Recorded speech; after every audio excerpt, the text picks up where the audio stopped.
Hello everyone, welcome to Scholar X. मेरा नाम है आवेज और आज हम स्टार्ट करने वाले हैं 9th स्टैंडर्ड मैथ्स 1 सेट्स का थर्ड वाला पार्ट। पिछले दो पार्ट्स में हमने प्रैक्टिस सेट 1.1 कवर कर लिया था और एकदम डिटेल में अच्छी तरीके से पूरे बेसिक्स के साथ कवर कर लिया था। आज हम कुछ बेसिक कंसेप्ट करेंगे जो लगेंगे प्रैक्टिस सेट 1.2 में, और साथ ही साथ प्रैक्टिस सेट 1.2 भी खत्म करेंगे। ये लेक्चर हम देखेंगे, इसमें पूरा के पूरा प्रैक्टिस सेट खत्म कर देंगे और नेक्स्ट लेक्चर में हम अगला प्रैक्टिस सेट और उसके बेसिक कंसेप्ट भी कर लेंगे। तो बिना किसी टाइम वेस्ट करे आज जो हमारा टाइप्स ऑफ सेट्स वाला पार्ट है उसको कंप्लीट करेंगे, और पूरा के पूरा जो प्रैक्टिस सेट है वो टाइप्स ऑफ सेट्स के ऊपर ही है और इक्वालिटी ऑफ सेट्स के ऊपर। तो ये ज़्यादा लंबा नहीं है, क्वेश्चन भले ही ज़्यादा है लेकिन क्वेश्चन फटाफट हो जाते हैं। तो अभी हम बढ़ते हैं चैप्टर की तरफ। आज जो हम टॉपिक कवर करने वाले हैं वो है टाइप्स ऑफ सेट्स का, मतलब सेट्स के कितने टाइप होते हैं। तो फर्स्ट जो टाइप है वो है सिंगलटन सेट। अब सिंगलटन सेट क्या होता है, इसका डेफिनेशन जो टेक्स्ट बुक में था उसको अगर पढ़े तो इसमें गिवन है a set consisting of single element is called as singleton set. इसका मतलब एक सेट है, सपोज एक सेट है और सेट को हमेशा हम कर्ली ब्रैकेट्स में बनाते हैं। उसमें अगर मैंने लिख दिया 1 और इसको क्लोज कर दिया तो इसमें कितने एलिमेंट्स हैं, इसमें एलिमेंट्स है 1। अगर इसमें सिर्फ एक ही एलिमेंट है तो ये हो जाएगा सिंगलटन सेट। Singleton set. अगर मैं एक और एक सेट ले लूँ, इसमें मैं लिख लूँ 0, मतलब इसमें भी कुछ ना कुछ एलिमेंट है, इसमें भी कुछ ना कुछ मेंबर है। अच्छा, मैंने आपको बताया था नहीं, या फिर बताया भी होगा, याद नहीं है, एक बार फिर से बता देता हूँ कि अगर मैंने एक सेट लिखा और उसके अंदर डाल दिया 1 2 4 5 9 और बस इतने, तो ये जो 1 2 4 5 9 है उसको हम साथ में बोलेंगे members of set, members of sets, या फिर इसको हम बोलेंगे elements of sets, elements of sets. I hope आपको ये चीज़ क्लियर है। मतलब अगर एक सेट है उसके अंदर जितने भी एलिमेंट्स है उसको हम या फिर तो एलिमेंट्स ऑफ सेट बोलेंगे या फिर तो हम उसको मेंबर्स ऑफ सेट बोलेंगे। अभी अगर हम इसको 0 को देखें तो इसके अंदर सिर्फ एक एलिमेंट है। मैं वैल्यू की बात नहीं कर रहा हूँ, भले ही इसकी वैल्यू 0 है लेकिन इसके अंदर एक एलिमेंट है, तो ये हो जाएगा singleton set, singleton set.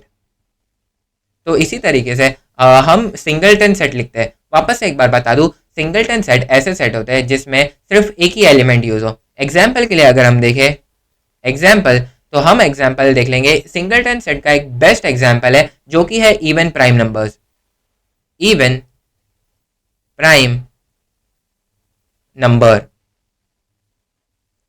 And we all know कि पूरे के पूरे नंबर सिस्टम में सिर्फ एक ही ऐसा प्राइम नंबर है जो कि इवन है और वो है 2। तो ये हो जाएगा, सपोज इसको मैंने मान लिया a, तो मैं इधर लिखूंगा a is equals to curly bracket 2 and bracket close. तो ये हो जाएगा एक सिंगलटन सेट का एग्जाम्पल। एक और एक एग्जाम्पल ले लेते हैं। हम इधर लिखेंगे natural number, natural number between 1 and 3, या फिर हम थोड़ा बड़ा नंबर लेंगे जैसे 100 एंड 102। इसका मतलब हमको ये देखना है कि ऐसा कौन सा नंबर है जो 100 और 102 के बीच में है और वो नेचुरल भी है। तो ये हो जाएगा 100, उसके बाद आता है 101 एंड उसके बाद आता है 102। तो 100 और 102 के बीच में आता है 101, तो ये हो जाएगा 101। इसको मैंने सपोज मार्क कर लिया b, मतलब ये वाला जो सेट है उसको मैंने बोल दिया b। तो ये हो जाएगा b is equals to curly bracket 101 and curly bracket close. इसके अंदर भी सिर्फ एक ही एलिमेंट है, भले ही इसकी वैल्यू 101 है लेकिन इसके अंदर जो एलिमेंट है वो है 1। तो ये हो जाएगा एक singleton set, singleton set. Next हम देखेंगे एम्प्टी सेट या नल सेट। तो इसका सबसे पहले डेफिनेशन पढ़ लेंगे। If there is not a single element in a set which satisfies the given condition then it is called a null set or an empty set। इसका मतलब, और पूरा पढ़ लेंगे, null set is represented by सिर्फ curly brackets है और a symbol phi, मतलब ये वाला जो सिंबल है एक 0 और उसको कट कर दे तो ये वाला सिंबल हो जाता है फाई का। ये एक ग्रीक अल्फाबेट है तो ये हो जाएगा फाई का सिंबल। तो एम्प्टी सेट क्या होता है, सपोज मैंने एक सेट मान लिया और इसी को डायरेक्ट क्लोज कर लिया बिना इसके अंदर कुछ नंबर लिखे, मतलब ऐसे सेट जो जिसके अंदर एक भी एलिमेंट नहीं है। मैं वैल्यू की बात नहीं कर रहा हूँ, मैं बात कर रहा हूँ एलिमेंट की। अगर एक सेट के अंदर एक भी एलिमेंट नहीं है तो इसको हम बोलेंगे एम्प्टी सेट, या फिर तो हम इसको बोलेंगे नल सेट। एग्जाम्पल के लिए मैं आपको बता देता हूँ।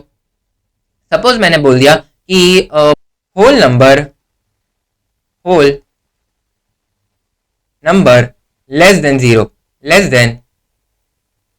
जीरो, मतलब हमको होल नंबर देना है जो कि लेस है जीरो से, लेकिन हमको पता है कि जो होल नंबर है वो जीरो से स्टार्ट होता है, 1 2 3 4 and goes up to infinity, मतलब ये नेगेटिव में नहीं जाता है, और हमको चाहिए लेस देन जीरो वाला। तो ये इसको अगर हम मान ले सी, तो C is equals to null set आ जाएगा। मतलब बस ब्रैकेट ओपन करके क्लोज कर देना है, इसके अंदर हमें कुछ भी, मतलब अगर इधर है कि हमको मालूम है कि जीरो से छोटा कोई भी होल नंबर नहीं है, तो हम सोचते हैं कि इसके अंदर हम जीरो डाल दें, लेकिन अगर हम इसके अंदर जीरो डाल दें तो ये एक हो जाएगा सिंगलटन सेट। क्यों? क्योंकि अगर सिंगलटन सेट में अगर कोई सेट में कोई भी वैल्यू है, कोई भी वैल्यू नहीं, कोई भी एलिमेंट है, चाहे उसकी वैल्यू जीरो हो लेकिन एलिमेंट होना चाहिए, तो वो हो जाएगा एक सिंगलटन सेट। अगर इसके अंदर हम जीरो भी लिखते हैं तो वो हो जाएगा एक सिंगलटन सेट। तो अगर हमको नल सेट या फिर एम्प्टी सेट बताना है तो या फिर तो हम ऐसे ब्लैंक ब्रैकेट, मतलब ब्रैकेट ओपन करके क्लोज कर देंगे, या फिर इसी को हम लिखेंगे फाई का भी मतलब हो जाएगा नल सेट या एम्प्टी सेट। तो बहुत सारे लोगों को कन्फ्यूजन होता है, बहुत सारे लोग क्या करते हैं कि हम लिखते हैं वो लोग सी, वो लोग एम्प्टी सेट बनाते हैं लेकिन इसके अंदर डाल देते हैं फाइव। ऐसा नहीं करना है, हमको या फिर तो पूरा के पूरा एम्प्टी सेट रखना है या फिर तो सिर्फ फाइव देना है, हमको दोनों भी मिक्स नहीं करना है या फिर दोनों भी नहीं, ऐसा नहीं लिखना है। तो हम सिंपली सिर्फ ब्रैकेट चालू करके ब्रैकेट क्लोज कर देंगे। नेक्स्ट हम देखेंगे finite set it is if a set is a null set or a number of elements are limited and countable then it is called as finite set। इसका मतलब अगर कोई भी जो सेट है वो या फिर तो नल सेट है या फिर उसके अंदर जो एलिमेंट्स है वो काउंटेबल है, जिसको हम गिन सकते हैं, तो वो हो जाएंगे फाइनाइट सेट। तो इसका मैं अगर एग्जांपल ले लूँ तो ये मैं लिख दूंगा, suppose example natural numbers between 1 to 10, मतलब 1 से 10 के बीच में जितने भी नेचुरल नंबर्स है उसको हम लिख देंगे। और सपोज मैंने इसको मान लिया a या फिर x, तो x will be equals to natural numbers between 1 to 10, मतलब 2 3, बिटवीन लिखा है ना इधर, बिटवीन मतलब बीच में, तो 1 to 10 के बीच में क्या आएगा, 2 3 4 5 6 7 8 एंड 9 एंड ब्रैकेट क्लोज। मतलब ये जो सेट है, जो हमारा नेचुरल नंबर्स बिटवीन 1 to 10 वाला सेट है, उसके अंदर कितनी एलिमेंट्स है, 1 2 3 4 5 6 7 8, मतलब हम इसको काउंट कर सकते हैं। हमने ये काउंट कर लिया कि इसके अंदर ये वाला जो सेट है इसके अंदर 8 एलिमेंट्स है, तो ये हो जाएगा एक काउंटेबल सेट, या फिर इसी को हम बोलेंगे फाइनाइट सेट। दूसरा एक एग्जाम्पल ले लेते हैं, प्राइम नंबर्स लेस देन 10, मतलब मैंने प्राइम नंबर्स ले लिया लेस देन 10, तो वो क्या हो जाएंगे, इसको मैंने सपोज मान लिया y, तो y will be equals to curly bracket, और इसके अंदर जो प्राइम नंबर्स है जो कि लेस है 10 है, जो कि है 2 3 5 7 एंड ब्रैकेट क्लोज। मतलब ऐसे 4 नंबर्स है जो 10 के नीचे है, 10 से लेस है और प्राइम नंबर्स है, तो इसको भी हमने काउंट कर लिया, तो ये भी हो जाएगा एक फाइनाइट सेट। नेक्स्ट है हमारा इनफाइनाइट सेट।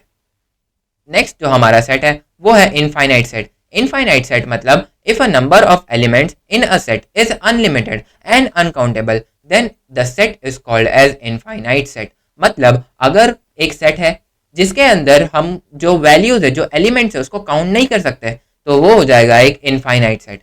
ये जैसे मतलब फाइनाइट और इनफाइनाइट, फाइनाइट मतलब जिसको हम काउंट कर सकते हैं और इनफाइनाइट जिसको हम काउंट नहीं कर सकते, तो ये दोनों अपोजिट्स हो गए, या फिर हम इसको एंटोनिम्स बोलते हैं। तो इसका अगर मैं एग्जाम्पल दे दूं तो मैं लिख दूंगा सिर्फ नेचुरल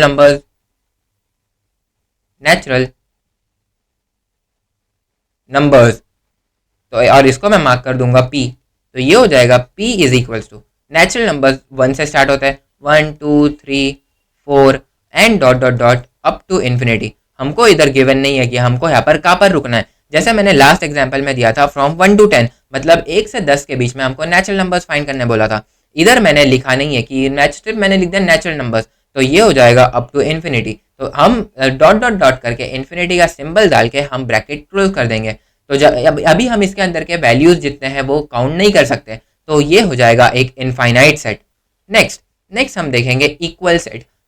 इसका डेफिनेशन पढ़ेंगे तो इसमें गिवन है two sets A and B are set to be equal if every element of set A is in set B and every element of set B is in set A. इसका मतलब simple है, equal होने के लिए दो sets की जरूरत है और दो सेट सपोज हमने ले लिया ए और बी, तो अब वो दोनों सिर्फ एक ही कंडीशन पे इक्वल होंगे। क्या कंडीशन? अगर ए के जो एलिमेंट्स है वो सारे बी के अंदर है और बी के जो एलिमेंट्स है वो सारे ए के अंदर है, तो तब हम दोनों को कहेंगे इक्वल सेट्स।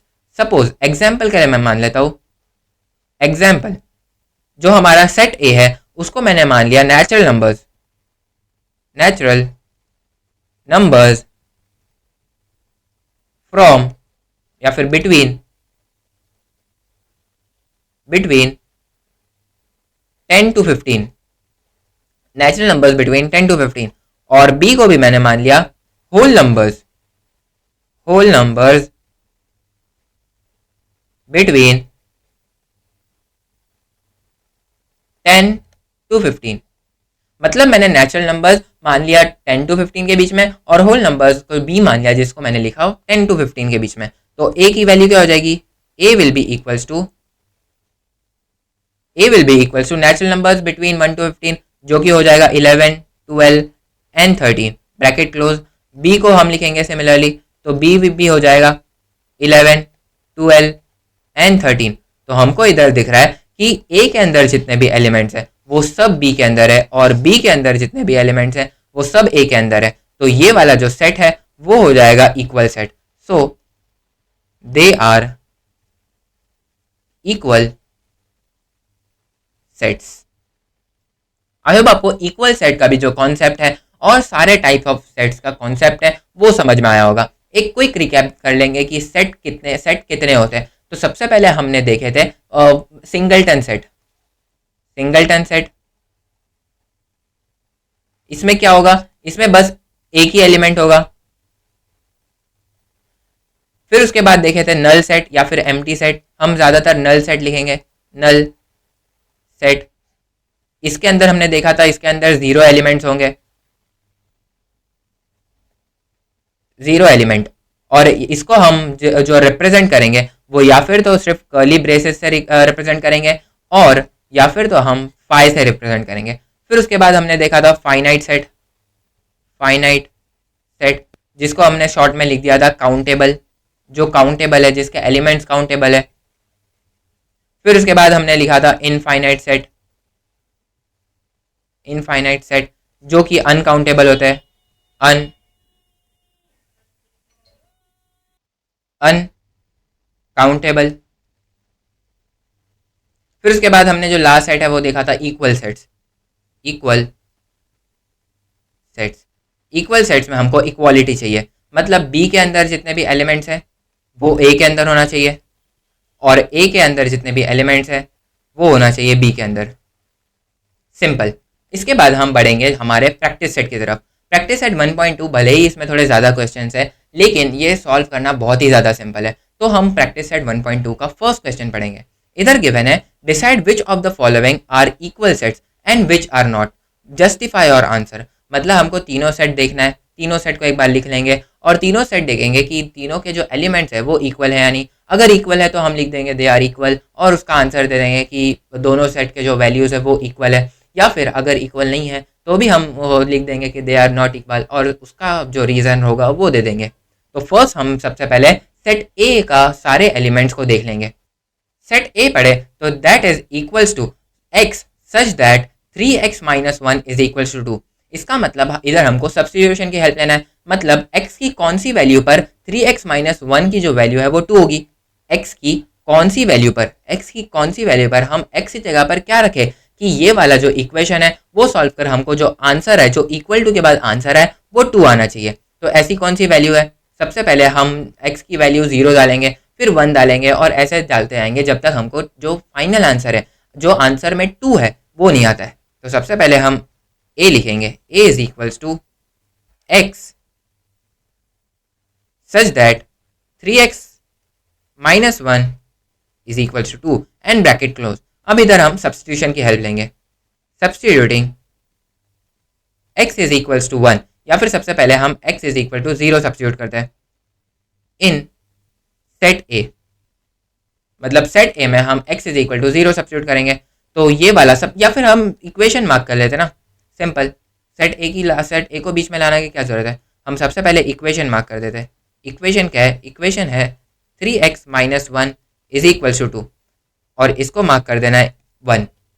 इसके बाद हम लिखेंगे substituting x is equal to 0 in equation number 1, तो हम इधर x की जगह पर 0 रख देंगे, तो ये क्या हो जाएगा 3x minus 1 is equal to 2, x की जगह पर हमने रख दिया 0, या फिर नेक्स्ट स्टेप में रखेंगे 3x minus 1 is equal to 2, next step में हम रखेंगे x की जगह पर 0, तो 3 into 0 minus 1 is equal to 2, 3 into 0 is equal to 0, तो minus 1 0 minus 1 is equal to 2।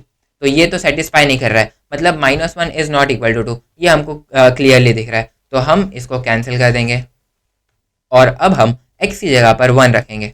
Substituting x is equals to 1 in equation number 1, जो हमारा इक्वेशन 1 है वो है 3x minus 1 is equal to 2, x की जगह पर हम 1 रख देंगे, तो ये हो जाएगा 3 into 1 minus 1 is equal to 2, तो 3 into 1 minus 1 is equal to 2, 3 1 ज़ा 3 minus 1 is equal to 2 and 3 minus 1 is definitely equal to 2।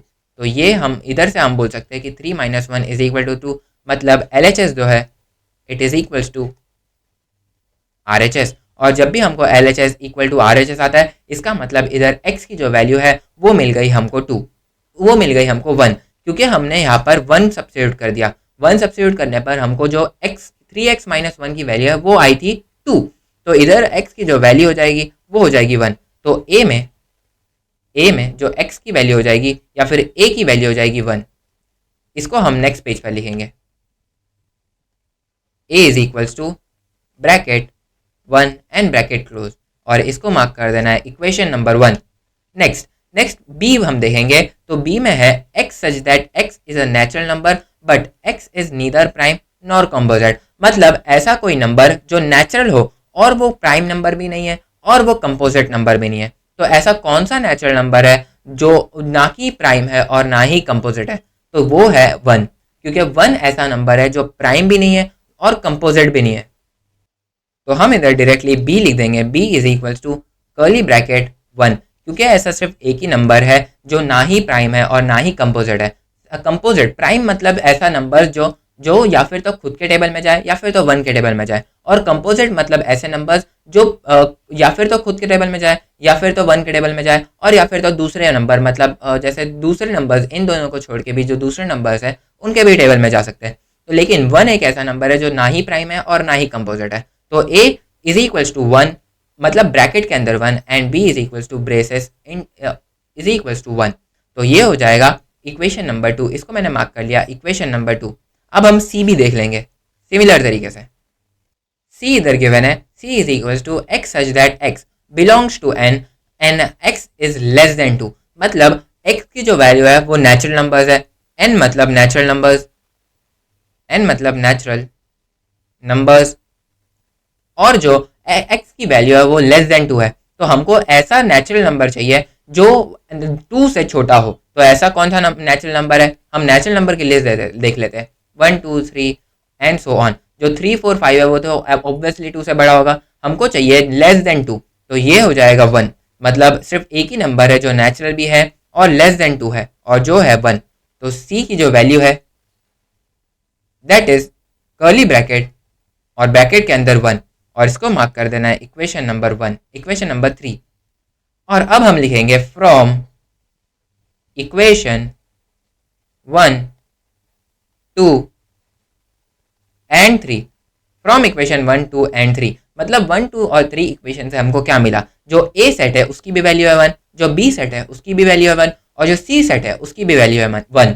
तो इधर है a is equals to b which is equals to c, मतलब तीनों सेट जो है वो इक्वल सेट है। और इसका आंसर, इसका जस्टिफिकेशन क्या लिखेंगे, वो ऑल द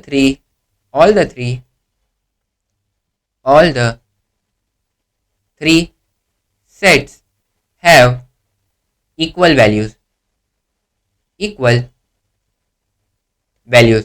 ये वैसे ये जो रीज़न है उसको लिखने की ज़रूरत तो थी नहीं, क्यों? क्योंकि हमने इधर फ्रॉम इक्वेशन 1 2 एंड 3 लिख दिया था। तो अगर जब भी हम फ्रॉम इक्वेशन 1 2 एंड 3 लिखते हैं, हमको जो रीज़न है उसकी वो लिखने की ज़रूरत नहीं होती है। क्यों? क्योंकि यही रीज़न बन जाता है फ्रॉम इक्वेशन 1 2 एंड 3, मतलब इक्वेशन 1 इक्वेशन 2 और इक्वेशन 3 रीज़न है किसका? ये तीनों सेट्स इक्वल होने का। सिंपल। क्वेश्चन नंबर 2 पढ़े तो इसमें गिवन है decide whether set A and set B are equal sets. मतलब इधर भी हमको वही देखना है, दोनों सेट इक्वल है या नहीं, वो हमको कंफर्म करना है। Give reason for your answer, और जैसा हमने पिछली बार रीजन दिया था वैसा रीजन दे देंगे। सबसे पहले हम लिखेंगे set A is equal to even prime numbers. मैंने आपको बताया कि पूरे के पूरे नंबर सिस्टम में सिर्फ एक ही ऐसा नंबर है जो इवन भी है और प्राइम भी है, जो कि है 2। तो हम ए के अंदर डायरेक्टली लिख देंगे 2। And B is equals to x 7x minus 1। अच्छा, मतलब ये वाला जो इक्वेशन है 7x माइनस 1, जो हमारा इक्वेशन है 7x minus 1 is equals to 13। इसको सब्स्टिट्यूट करने के लिए कोई ना कोई हमको एक आंसर चाहिए। तो हम इधर डायरेक्टली इधर मतलब x की जगह पर 2 है, मतलब x की जगह पर मतलब जो सेट के अंदर है वो 2 है, तो हम यहाँ पर भी सब्स्टिट्यूट कर देंगे 2। सब्स्टिट्यूटिंग 2 इन अबव इक्वेशन, तो ये हो जाएगा 7 into 2 minus 1 is equal to 13। 7 2 ज़ा 14 minus 1 is equal to 13 and 14 minus 1 is equal to 13, मतलब LHS left hand side equals to RHS right hand side. इसका मतलब जो x की वैल्यू 2 है वो यहाँ पर भी सूट हो रही है, यहाँ पर भी वो मतलब कंफर्म हो रही है। तो मतलब जो b की वैल्यू है उसके अंदर हम सेट लिख देंगे 2 और इसको ब्रैकेट क्लोज कर देंगे। इसको हम मार्क कर देंगे इक्वेशन 1 और इसको हम मार्क कर देंगे इक्वेशन 2, और हम लिखेंगे इधर from equation 1 and 2, from equation 1 and 2 जो हमारा सेट ए है that is equal to set B. और इसका रीजन हम लिख देंगे कि the two sets are equal, the two sets have value 2। मतलब जो दोनों सेट है उसके अंदर जो वैल्यू है वो है 2, तो वो दोनों हो जाएंगे इक्वल सेट्स। नेक्स्ट जो थर्ड सेट्स है, थर्ड क्वेश्चन है which of the following are empty sets और क्यों। मतलब हमको ये बताना है कि कौन सा ऐसे जो सेट है वो एम्प्टी है और क्यों है। तो सबसे पहले हम इधर लिख देंगे ए, पढ़ लेंगे A is equal to A such that A is a natural number smaller than 0। मतलब हमको ऐसा कोई नंबर चाहिए जो छोटा है 0 से, मतलब 0 से भी छोटा नंबर। इनफैक्ट अगर हम देखें तो 0 भी नेचुरल नंबर नहीं है, तो 0 से छोटा तो डेफिनेटली नहीं होगा। हमारे जो नेचुरल नंबर्स है, नेचुरल नंबर्स वो स्टार्ट होते हैं 1 से and goes up to infinity. लेकिन इसमें ऐसा कोई भी नंबर नहीं है जो 0 से भी छोटा है और नेचुरल भी हो, तो ये हो जाएगा एक एम्प्टी सेट, ये हो जाएगा एक एम्प्टी सेट। तो ए इज इक्वल्स टू ये वाला, मतलब दो ब्रैकेट्स एक बार क्लोज किया और एक बार ओपन किया, या फिर एक बार ओपन किया एक बार क्लोज किया, या फिर तो इसको हम लिख सकते हैं ये 5। तो ये हो जाएगा एक एम्प्टी सेट। और इसका रीजन हम लिख देंगे there is no number such that it is natural as well as less than 0 या फिर smaller than 0। इसका मतलब ऐसा कोई भी नंबर नहीं है जो कि नेचुरल भी है और साथ ही साथ 0 से स्मॉल है। नेक्स्ट हम देखेंगे b is equals to x such that x square is equals to 0। इसका मतलब b की मतलब x की ऐसी वैल्यू, x की कोई भी वैल्यू का स्क्वायर 0 हो सकता है क्या नहीं। तो हमको ये देखना है कि x की कोई भी वैल्यू का जो स्क्वायर है वो 0 हो सकता है कि नहीं। अगर हम इधर 0 का स्क्वायर ले तो दैट इज इक्वल टू 0, मतलब ऐसा हमको एक नंबर मिल गया जो जिसका स्क्वायर 0 आता है। अगर हम 1 का स्क्वायर देखें तो वो 1 आएगा, अगर हम 2 का स्क्वायर देखें तो वो 4 आएगा, अगर हम 3 का स्क्वायर देखें तो वो 9 आएगा। सिमिलरली अगर हम 0 का स्क्वायर देखें तो वो 0 ही आएगा। तो ऐसा हमको एक नंबर मिल गया जो कि जिसका स्क्वायर 0 है। तो ये हो जाएगा b is equals to curly bracket और ब्रैकेट के अंदर 0, क्योंकि ऐसा को एक एलिमेंट है जिसका स्क्वायर 0 है। तो हम यहाँ पर इसका रीजन लिख देंगे। हमने इधर नहीं लिखा था ना कि ये मतलब एम्प्टी है या नहीं। तो हम इधर लिख देंगे दिस सेट या फिर set A is an empty set. और सिमिलरली यहाँ पर हम लिख देंगे set B is not an empty set या फिर नल सेट, एम्प्टी सेट। और इसका रीजन आ जाएगा there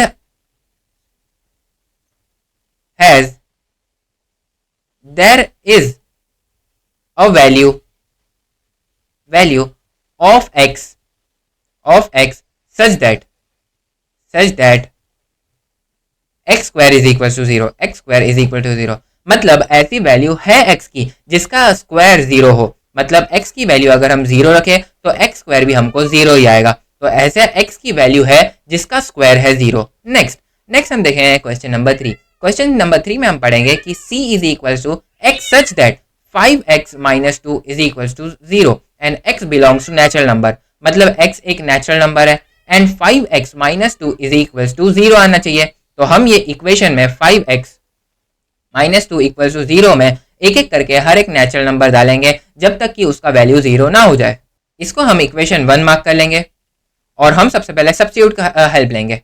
substituting x is equal to 1, क्योंकि नेचुरल नंबर 1 से ही स्टार्ट होता है, तो हम x is equal to 1 substitute करेंगे इन इक्वेशन नंबर 1। और 5 इंटू 1 - 2 इज इक्वल टू 0। तो 5 1 ज़ा 5 - 2 is equal to 0 and 5 - 2 3 is equal to 0। Therefore LHS is not equal to RHS।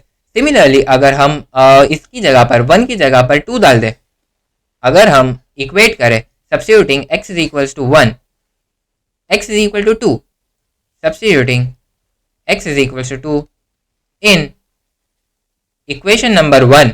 अगर हम ऐसा करें तो 5 इंटू 2 - 2 इज इक्वल टू 0। 5 2 ज़ा 10 - 2 is equal to 0 and 10 - 2 is equal to 8 and 8 is not equal to 0, 3 is not equal to 0। तो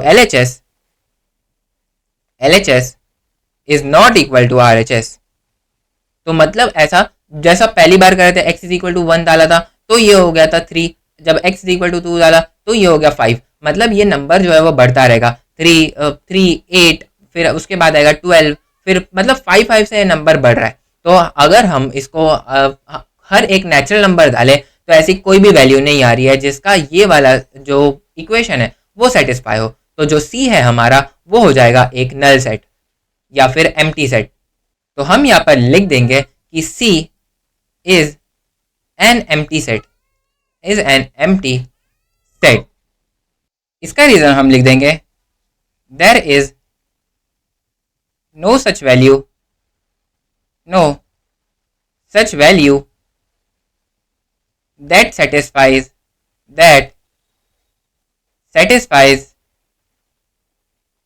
the equation. मतलब ऐसी कोई भी वैल्यू नहीं है जो ये वाला equation 5x - 2 is equal to 0 को सेटिस्फाई करे। तो ये हो जाएगा एक empty set. Therefore C is equal to एक एम्प्टी सेट और इज इक्वल टू 5। ये दोनों में से आप कोई भी लिख सकते हो, मैं इधर दोनों लिख रहा हूँ। नेक्स्ट जो फोर्थ क्वेश्चन है उसको हम भी एक एक करके अच्छे से सॉल्व कर लेंगे। Write the reason which of the following sets are finite और इनफाइनाइट। मतलब हमको अब देखना है कि कौन से सेट काउंटेबल है और कौन से सेट अनकाउंटेबल है। मतलब कौन से सेट फाइनाइट है और कौन से सेट इनफाइनाइट है। तो हम इधर लिखेंगे A इज इक्वल टू, हर एक सेट को एक बार लिस्टिंग फॉर्म में लिख देंगे और फिर चेक करेंगे कि इसको हम काउंट कर सकते हैं। अगर कर सकते हैं तो ये हो जाएगा फाइनाइट और अगर नहीं कर सकते तो ये हो जाएगा इनफाइनाइट। तो A is equal to x such that x less than 10 and x is a natural number. मतलब x ऐसा एक नंबर है जो लेस देन 10 है और एक नेचुरल नंबर भी है। तो ये क्या है, ये है नेचुरल नंबर स्टार्ट होता है 1 से, 1 2 3 4 5 6 7 8 एंड 9। क्योंकि 10 से लेस तो 9 है, अगर हम 10 लिख देंगे तो वो 10 इक्वल टू 10 हो जाएगा, लेकिन हमको लेस पूछा है इधर। तो इधर लेस देन 10 कौन सा नंबर है, लेस देन 10 है 9 8 7 6 5 4 3 2 1। तो ये इसके अगर हम एलिमेंट्स गिने तो हम इसके एलिमेंट्स गिन सकते हैं। जैसे इसका एलिमेंट है 1 2 3 4 5 6 7 8 9, मतलब इसके अंदर 9 एलिमेंट्स है। तो सिंपली हम यहाँ पर लिख देंगे since since we can count number of elements number of elements set A is finite, set A is finite, मतलब हमारा जो सेट A है वो एक फाइनाइट सेट है। नेक्स्ट हम देखेंगे B is equal to y such that y is less than -1 and y is an integer, मतलब y जो है लेस देन -1 मतलब -2 -3 -4 एंड सो ऑन, और वो है एक इंटीजर, मतलब हमको -1 से कम वाले इंटीजर चाहिए। तो ये हम लिख देंगे b is equals to curly bracket -1 से कम, तो ये हो जाएगा -2 -3, लेकिन कितना कम हमको इधर गिवन ही नहीं है कि कितना कम, मतलब -10 -1 टू -10, अगर ऐसा गिवन होता तो ये फाइनाइट होता, लेकिन अब हम इधर करते ही जाएंगे -4 -5 -6 और ऐसा करते ही जाएंगे, मतलब ये जा रहा है इन्फिनिटी तक, और अगर जब भी कोई चीज़ इन्फिनिटी तक जाती है तो वो हो जाएगा इनफाइनाइट सेट। तो हम यहाँ पर लिख देंगे कि वी कैन नॉट काउंट या फिर can't count, we can not count number of elements in set B। तो इसका मतलब जो सेट B है, set B is infinite set, infinite set। next C is equal to set of students of class 9th from your school। Suppose एक school है, उसके अंदर अगर 50 स्टूडेंट है तो हम वो 50 स्टूडेंट को काउंट कर सकते हैं कि नहीं? अगर हम वो स्टूडेंट को काउंट कर सकते हैं, सिंपल उसके अंदर रजिस्टर में सारे स्टूडेंट्स का नाम होता है, तो हम ये जो 9th स्टैंडर्ड के स्टूडेंट्स हैं उनको हम काउंट कर सकते हैं, मतलब वो काउंटेबल चीज़ है, तो वो हो जाएगा एक फाइनाइट सेट। सिंस हम इधर डायरेक्टली अब हम इधर नाम नहीं लिखते बैठेंगे 50 स्टूडेंट का या फिर 40 स्टूडेंट का, आपके स्कूल में अपने क्लास में जितने भी बच्चे हो गए उसका हम नाम नहीं लिखेंगे, हम इधर डायरेक्टली लिख लेंगे। Reason, since we can count, हम क्या काउंट कर सकते हैं? Student of class 9th, student of class 9 from our school, तो हम अपने स्कूल के जो 9th स्टैंडर्ड के बच्चे उसको काउंट कर सकते हैं, तो ये एक हो जाएगा काउंटेबल चीज, और काउंटेबल चीज मतलब ये फाइनाइट चीज है, मतलब set C is a finite set, finite set. Next fourth question, set of people from your village, मतलब हमारे गांव में कितने लोग रहते हैं इसको हम काउंट कर सकते हैं। मतलब सपोज एक घर है, एक गांव है जिसमें सपोज 15 घर है, और हम एक एक घर जाकर सबसे पूछे कि आपके घर में कितने रहते हैं, आपके घर में कितने रहते हैं, इन सबको हम ऐड कर दें तो हमको जो नंबर कितने लोग रहते हैं वो एक नंबर मिल जाएगा, तो हम ये काउंट कर सकते हैं। सिंस वी कैन काउंट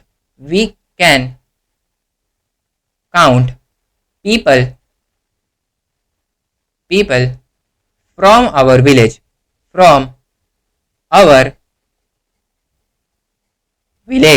तो ये हो जाएगा एक काउंटेबल चीज, और हर काउंटेबल चीज फाइनाइट में आती है, तो ये है सेट सी, या फिर इसको हम सबसे पहले सेट मान लेंगे क्योंकि ये सेट गिवन नहीं है, तो हम इसको थोड़ा नीचे लेके आ जाएंगे और सबसे पहले हम इसको लेट कर लेंगे।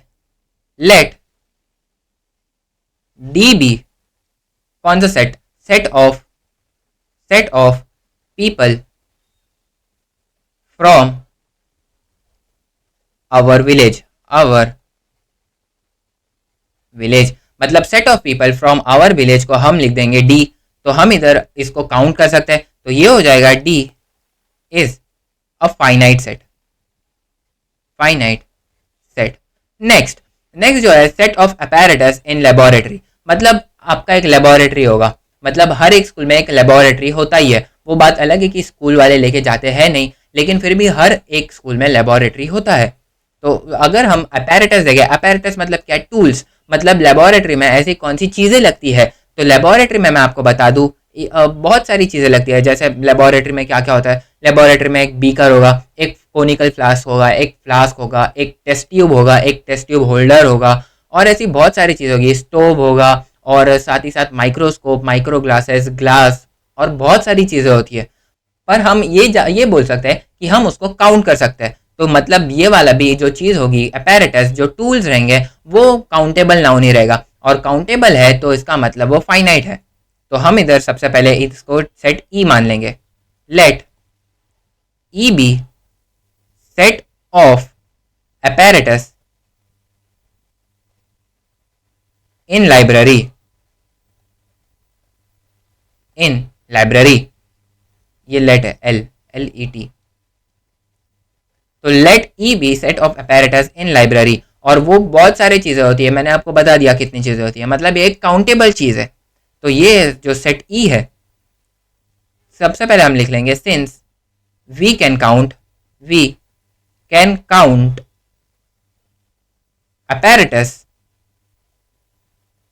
apparatus इन लाइब्रेरी, मतलब हम उसको काउंट कर सकते हैं। सो हम यहाँ पर लिखेंगे कि जो हमारा सेट ई है, set E is a finite set, set. Next, यहां पर गिवन है जो 6 क्वेश्चन है उसमें set of whole numbers given है। तो सबसे पहले लेट कर लेंगे। Let F be set of whole numbers. तो एफ क्या हो जाएगा? F will be equals to, 0 से स्टार्ट होते होल नंबर्स, 0 1 2 3 4, और ऐसा हम लिखते जाएंगे क्या? नहीं, हम इधर सिंपली डॉट डॉट डॉट करके इन्फिनिटी कर देंगे। क्यों? क्योंकि इधर हमको डिफाइन नहीं है कि सपोज अगर हमको लिखा होता लेस देन 10 तो ये फाइनाइट चीज होता, लेकिन अभी हमको इधर सिर्फ set of whole numbers given है, तो इधर हमको पता नहीं है कि कहाँ पर रुकना है, और जब भी हमको मालूम नहीं है कहाँ पर रुकना है तो ये हो जाएगा एक इनफाइनाइट सेट। और अगर हम अंदर के एलिमेंट काउंट नहीं कर सकते तो ये हो जाएगा infinite set. Therefore set F is an infinite set, next, इधर जो लास्ट क्वेश्चन है उसको भी पढ़ लेंगे। सेट ऑफ रैशनल नंबर, और रैशनल नंबर भी इनफाइनाइट है, मतलब कितने नंबर ऑफ रैशनल नंबर्स है। मैंने आपको लेक्चर में बताया हो कि रैशनल नंबर क्या होते हैं। मैंने ये ज्योमेट्री के फर्स्ट लेक्चर में या फिर सेकेंड लेक्चर में ऐसे ही मैंने आपको बेसिक्स में बताया था, लेकिन फर्स्ट चैप्टर में है ज्योमेट्री के, मैथ्स 2 के, तो वो आप रेफर कर सकते हो, और वो इनफाइनाइट होता है। तो ये जो सेट है, let set of natural number, या फिर let G be set of rational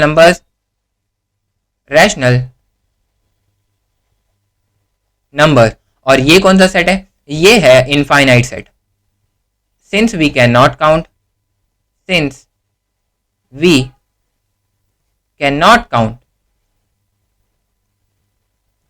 rational numbers, thus ये जो सेट है वो एक इनफाइनाइट सेट है। Set G is an infinite set. So यहाँ पर हमने ये जो पूरा प्रैक्टिस सेट है, जितने भी बेसिक थ्योरीज है, ये पूरा प्रैक्टिस सेट 1.2 को बहुत डीपली, बहुत अच्छे से कवर किया। वैसे भी ये प्रैक्टिस सेट में कुछ ज़्यादा था नहीं, हमको बस टाइप्स ऑफ सेट पूछा गया था और सेट के बारे में मतलब जानकारी दी गई थी, और उसी को हमको अप्लाई करके प्रैक्टिस सेट 1.2 सॉल्व करना था, जो हमने बहुत आसानी से कर लिया। तो इसी के साथ हम आज का जो लेक्चर है वो एंड करते हैं। नेक्स्ट लेक्चर में हम और नए टॉपिक्स के साथ मिलेंगे। Till then, thank you.